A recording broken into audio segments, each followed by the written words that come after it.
I have been expecting you. I hope that my daughter Anubis has treated you well.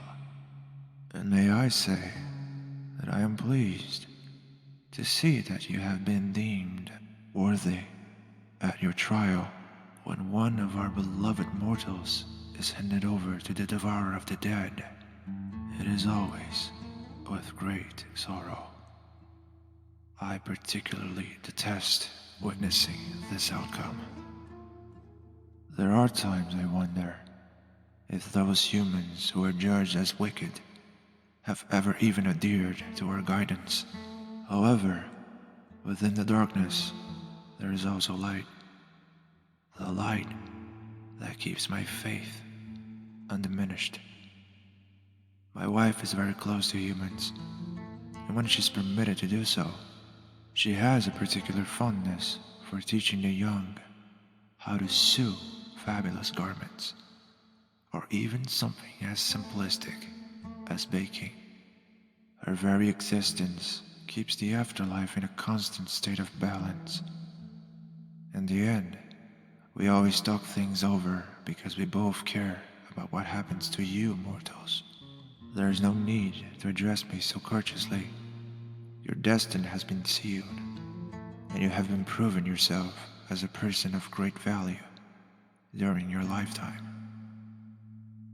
I have eyes everywhere, and I recognize the faces of all of our dear humans. Because of this, it's clear that you're not a stranger to me. I've known about you through your mother since before you were born. Your birth was a festive moment in your village, regardless of your gender or the social status your family had. I've always been inspired by the way these villagers live. They share their food, give people warm clothes for the winter, and even let travelers stay in their homes for a few days. I must say, it is a rather beautiful sight from up here, seeing all those smiles. I am a god, and despite my more comforting nature, I always strive to do my best so that all of you are bestowed with the richest of soils and the most pristine of waters. Besides my primary function as the god who administers the realm beyond, I'm also the one who is responsible for your provisions on land, as I said earlier. Nothing pleases me more than being able to witness peace between your kingdoms and their people.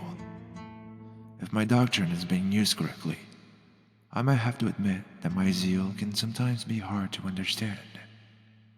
As Isis often likes to describe me, a deity with great fatherly affection.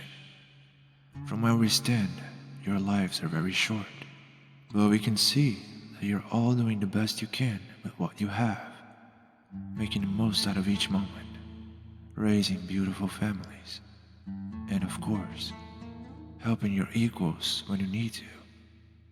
We can't help but be proud. We can witness great nobility coming from those who perpetuate the good.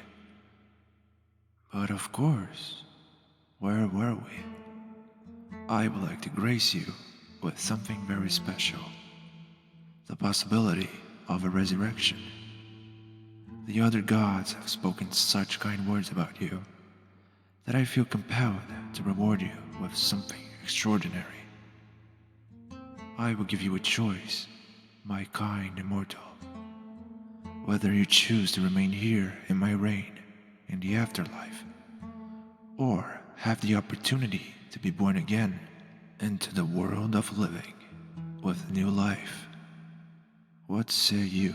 Could this be the mortal that Anubis mentioned to us? Isis, how nice to see you. Yes, this is the one. There. You've already done so much good, my dear. It's a great joy to be finally able to meet you. Don't worry, my dear mortal. My wife, as you can realize, has a tendency to have a rather special affection for those who are sent here. Isis, don't you think you're making our guest a little too embarrassed? Oh, forgive me. I just couldn't help myself. I believe my husband has already told you how much we have learned about you. What did they think of the gift we agreed upon? I was about to conclude this piece of information. Young mortal, do inform us. Do you wish to have a new chance in a new life? Or do you wish to remain here in our realm? No matter what you decide, know that we will always be there for you. So don't feel pressured about it. You are our lovely child, after all. It is the parents' duty to protect their children at all costs. Absolutely. Nicely stated. Now, young one, what is your decision?